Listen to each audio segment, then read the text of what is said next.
जय श्री कृष्णा जी। राधे राधे। आप सबको मेरा ढेर सारा राम राम और प्यार भरा नमस्कार। आज मैं आपको कार्तिक मास कथा सुना रही हूँ। इस कार्तिक मास कथा में कुल 35 अध्याय है, जो मैं आपको एक एक करके प्रत्येक वीडियो के माध्यम से सुनाऊंगी। सनातन धर्म में प्रतिवर्ष आने वाले सभी महीनों का अपना अपना विशेष महत्व है, लेकिन कार्तिक माह भगवान श्री हरि को सर्वाधिक प्रिय महीना है।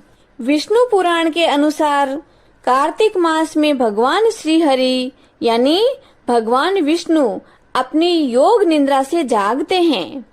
इस दौरान जगत के पालनहार भगवान विष्णु की पूजा अर्चना का विशेष महत्व है। ऐसा माना जाता है कि इस महीने में दान पुण्य और पूजा अर्चना करने से जीवन में खुशियों का वास होता है, साथ ही अक्षय फलों की प्राप्ति होती है। कार्तिक स्नान करने के लिए हमें ब्रह्म मुहूर्त में जागकर यानी सुबह जल्दी उठकर गंगा अथवा किसी भी जलाशय में स्नान करने के लिए जाना चाहिए। यदि हमारे पास कोई नदी और जलाशय नजदीक में नहीं है तो हमें अपने घर पर स्नान करते समय गंगा मैया की भावना को साथ में रखना चाहिए। गंगा की भावना को साथ में रखकर स्नान करने से मनुष्य करोड़ों जन्मों के पापों को धो डालता है। 7 समुद्रों तक की पृथ्वी को दान करके जो फल प्राप्त होता है वह कार्तिक मास में स्नान और दान करने से सहज ही प्राप्त हो जाता है, क्योंकि यह संसार अन्न के आधार पर ही जीवित रहता है। अतः कार्तिक मास में अन्न दान सर्वश्रेष्ठ कहा गया है। तो आप बड़े प्रेम, श्रद्धा और आदर भाव से कार्तिक मास कथा के अध्याय का श्रवण करें। बोलो श्री विष्णु भगवान की जय। कार्तिक के राई दामोदर भगवान की जय। अब हम कार्तिक मास कथा के चौथे अध्याय का श्रवण करते हैं। नारद जी बोले कि ऐसा कहकर भगवान विष्णु मछली रूप धारण करके ऋषि कश्यप की अंजलि में प्राप्त हुए। उस मछली पर दया करके कश्यप ऋषि ने उसको कमंडल में डाल दिया। जब वह उसमें न समाई तो ऋषि महोदय ने उसे कुएं में डाल दिया। कुएं में भी न समाई तो उन्होंने तालाब में डाल दिया। इस तरह तालाब से एक समय समुद्र में डालना पड़ा। तालाब में भी मछली के शरीर का विस्तार देखा और ऋषि महोदय को लगा कि यह मछली तालाब में भी नहीं आ रही है, तो उसे समुद्र में डाल दिया। तब मत्स्य रूपधारी भगवान श्री विष्णु ने शंखासुर को मारते हुए और अपने हाथ में दबाकर बद्रीवन को ले गए तथा वहां पर सब ऋषियों को बुलाकर भगवान विष्णु बोले कि जल के भीतर वेद निमग्न हो गए हैं, तुम उन्हें ढूंढो और शीघ्रता पूर्वक जल में से निकालकर रहस्य समेत ले आओ। जब तक आप लोग वेदों को लेकर आते हो तब तक मैं सब देवताओं सहित प्रयागराज में निवास करूंगा। नारद जी बोले कि तब तपोबली उन मुनियों ने बीज और यज्ञ मंत्रों सहित वेदों का उद्धार किया। उन ऋषियों में से जिसने जो वेद निकाला था वह भाग उसी ऋषि के नाम से प्रसिद्ध हो गया। बाद में सब मुनि मिलकर प्रयागराज को गए और प्राप्त हुए वेद ब्रह्मा सहित विष्णु भगवान को अर्पण कर दिए। संपूर्ण वेदों को पाकर ब्रह्मा जी ने प्रसन्न होकर देव और ऋषियों सहित अश्वमेध यज्ञ किया। यज्ञ के अंत में देवता, गंधर्व, यक्ष, पंचांग, गुह्यक आदि पृथ्वी पर दंडवत प्रार्थना करने लगे। देवता बोले कि हे देवादिदेव, हमारी विज्ञप्ति श्रवण करो। यह हमारी प्रसन्नता का स्थान है, इसे तुम वरदान दो। हे रमापते, इन ब्रह्मा जी ने इस स्थान में नष्ट हुए वेद फिर प्राप्त किए हैं और हमने यज्ञ के भाग प्राप्त किए हैं। इसलिए आपके प्रसाद से यह स्थान पृथ्वी पर अत्यंत श्रेष्ठ हो और पुण्य देने वाला हो तथा यह कार्तिक महीना भी ब्रह्म हत्या आदि को दूर करके अक्षय फल देने वाला हो। भगवान श्री हरि बोले कि देवताओं, जो बात तुमने कही है यही मुझे भी अभिष्ट है, सो ऐसा ही होगा। यह ब्रह्म क्षेम नाम से सबको सुलभ होगा। सूर्यवंशी राजा भगीरथ यहाँ गंगा जी को लावेंगे और इस जगह पर ही सूर्य की पुत्री यमुना जी का संगम होगा। जो पुरुष अपने पितरेश्वरों का यहाँ पर श्राद्ध करेंगे, उनके पितृगण मेरे स्वरूप को धारण करेंगे। मकर संक्रांति यानी माघ मास में प्रातः काल स्नान करने से उनके दर्शन मात्र से ही संपूर्ण पाप ऐसे नष्ट हो जाते हैं जैसे सूर्य भगवान के आने से अंधेरे का नाश हो जाता है। और उनको मैं सालोक्य, सामीप्य और सारूप्य इन तीनों प्रकार की मुक्ति क्रमबद्ध देता हूँ।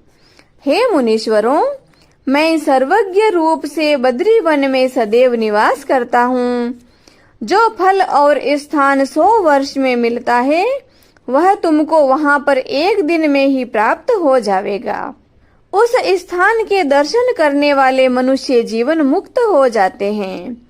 श्री सूत जी महाराज बोले कि भगवान विष्णु देवताओं से ऐसे कहकर ब्रह्मा जी सहित वहीं पर अंतर ध्यान हो गए और इंद्र आदि देवता भी अंशों से यहाँ रहकर अंतर ध्यान हो गए। जो मनुष्य शुद्ध चित्त से इस पवित्र कथा को सुनते हैं, उनको प्रयागराज और बद्रीवन में जाने का फल मिलता है। इति श्री कार्तिक मास कथा चतुर्थ अध्याय संपूर्णम। बोलो श्री विष्णु भगवान की जय। श्री कार्तिक मास महात्म्य कथा की जय। अब हम जगत के पालनहार प्रभु की आरती करते हैं। हरि ओम।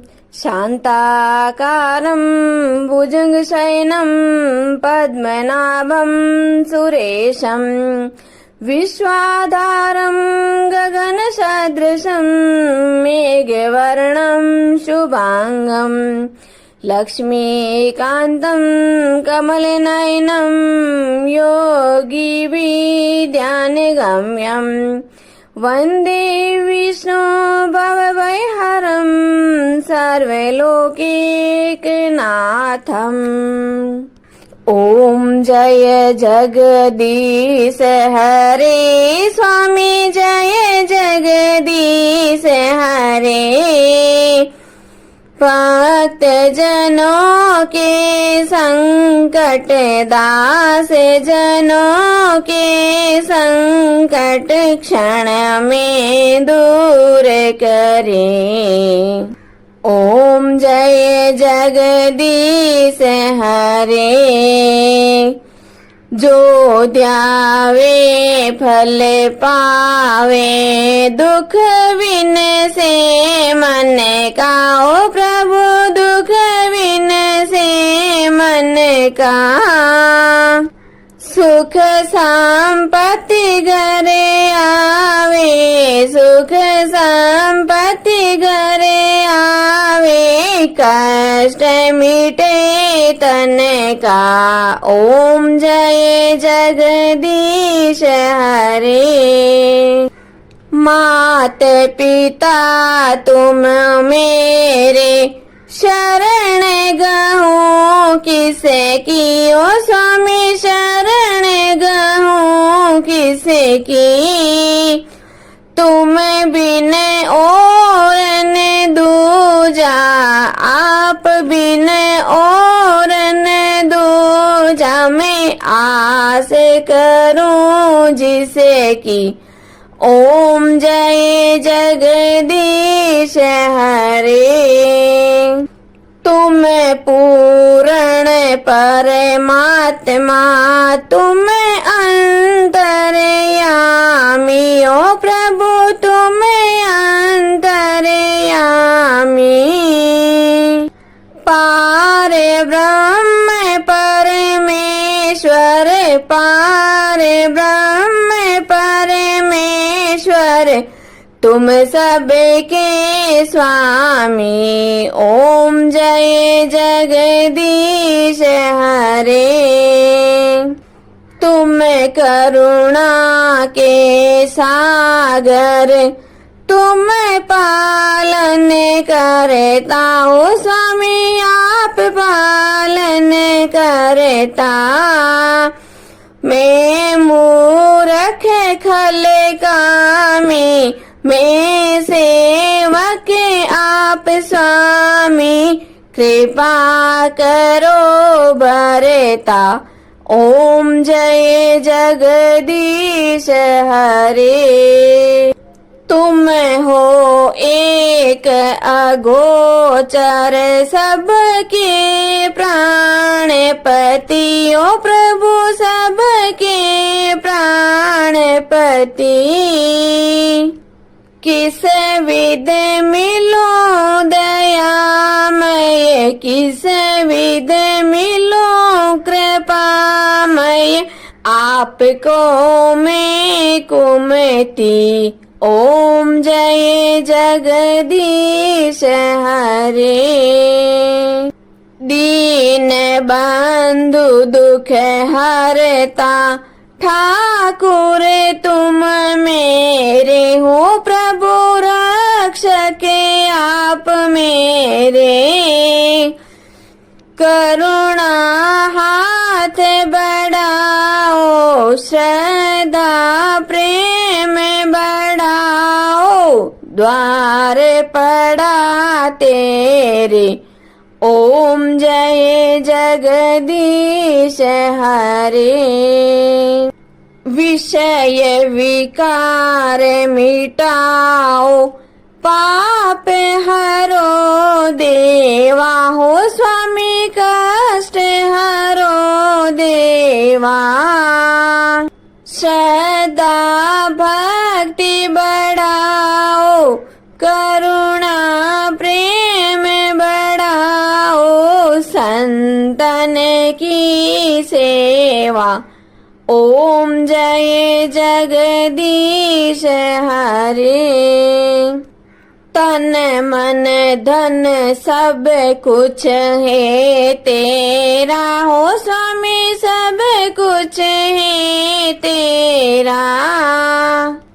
तेरा तुझको अर्पण, आपका आपको अर्पण, क्या लागे मेरा। ओम जय जगदीश हरे। श्री जगदीश स्वामी जी की आरती, जो कोई नर नारी गावे, हो जारा पाप परा जावे। जारे घर लक्ष्मी जी आवे, हो जारे नव निधि होई जावे। हो जारा दुख दारिद्र जावे, हो जारे सुख संपत्ति आवे। होवे तो भक्ति मुक्ति पावे। कहत शिवानंद स्वामी, रटते भोलानंद स्वामी, मनवांचित फल पावे। ओम जय जगदीश हरे। ओम जय जगदीश हरे। ओ स्वामी जय जगदीश हरे, ओ प्रभु जय जगदीश हरे। भक्त जनों के संकट, दास जनों के संकट, क्षण में दूर करे दाता, पल में दूर करे। ओम जय जगदीश हरे। बोले श्री विष्णु भगवान की जय। आज के आनंद की जय। जय श्री कृष्णा जी। राधे राधे।